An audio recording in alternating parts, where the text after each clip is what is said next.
সূরা আহকাফে এসেছে অবালাগা আরবাঈনা সানাতান এবং 40 বছরে উপনীত হয়। 40 বছর বয়স পরিপক্ক হওয়ার বয়স।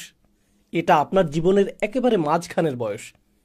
এই বয়স নিয়ে আধুনিক সমাজে আমরা একটা পরিভাষা ব্যবহার করি, মিড লাইফ ক্রাইসিস বা মধ্য বয়সের সংকট।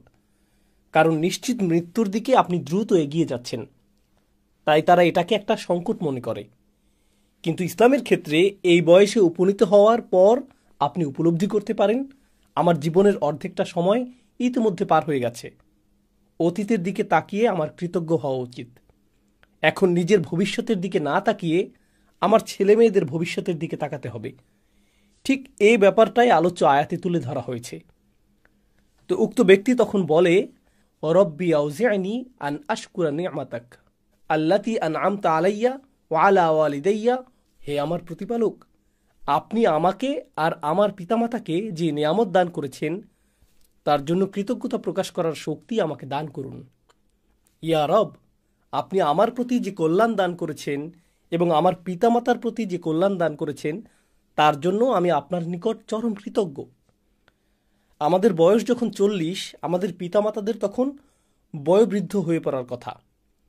আল্লাহ এখানে আমাদেরকে নিজেদের জন্য এবং পিতামাতার জন্য দোয়া করার শিক্ষা দিচ্ছেন। আয়াতের এই অংশটুকু আমাদের জীবনের অতীত নিয়ে।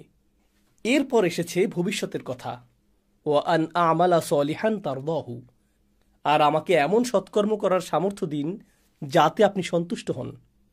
এখন মৃত্যু যেহেতু খুবই কাছে, ইয়া আল্লাহ, আমাকে এমন সব সৎকাজ করার তৌফিক দান করুন যাতে আপনি সন্তুষ্ট হয়ে যান।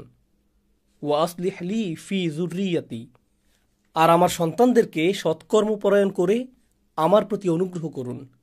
আমি আমার সন্তানদের এবং তাদের পরবর্তী বংশধরদের জন্য দোয়া করছি।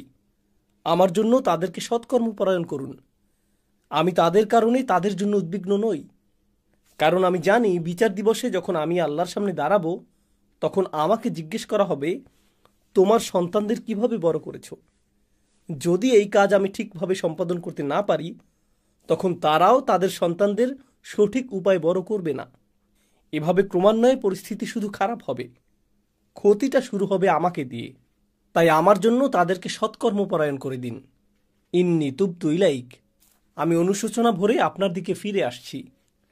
ও ইন্নী মিনাল মুসলিমিন, এবং নিশ্চয়ই আমি মুসলিমদের অন্তর্ভুক্ত। এর পরের আয়াতে আল্লাহ বলেন, উলাইকা আল্লাযীনা নাতাকাব্বালু আনহুম আহসানা মা আমিলু ওয়া নাতাজাওয়াজু আন সাইয়্যাতিহিম ফি আসহাবিল জান্নাহ ওয়াদা সিদকিল্লাযী কানু ইউআদুন। এরাই যাদের উৎকৃষ্ট আমলগুলো আমি কবুল করি এবং তাদের মন্দ কাজগুলো ক্ষমা করে দেই, তারা জান্নাতবাসীদের অন্তর্ভুক্ত। তাদেরকে যে ওয়াদা দেওয়া হয়েছে তা সত্য ওয়াদা।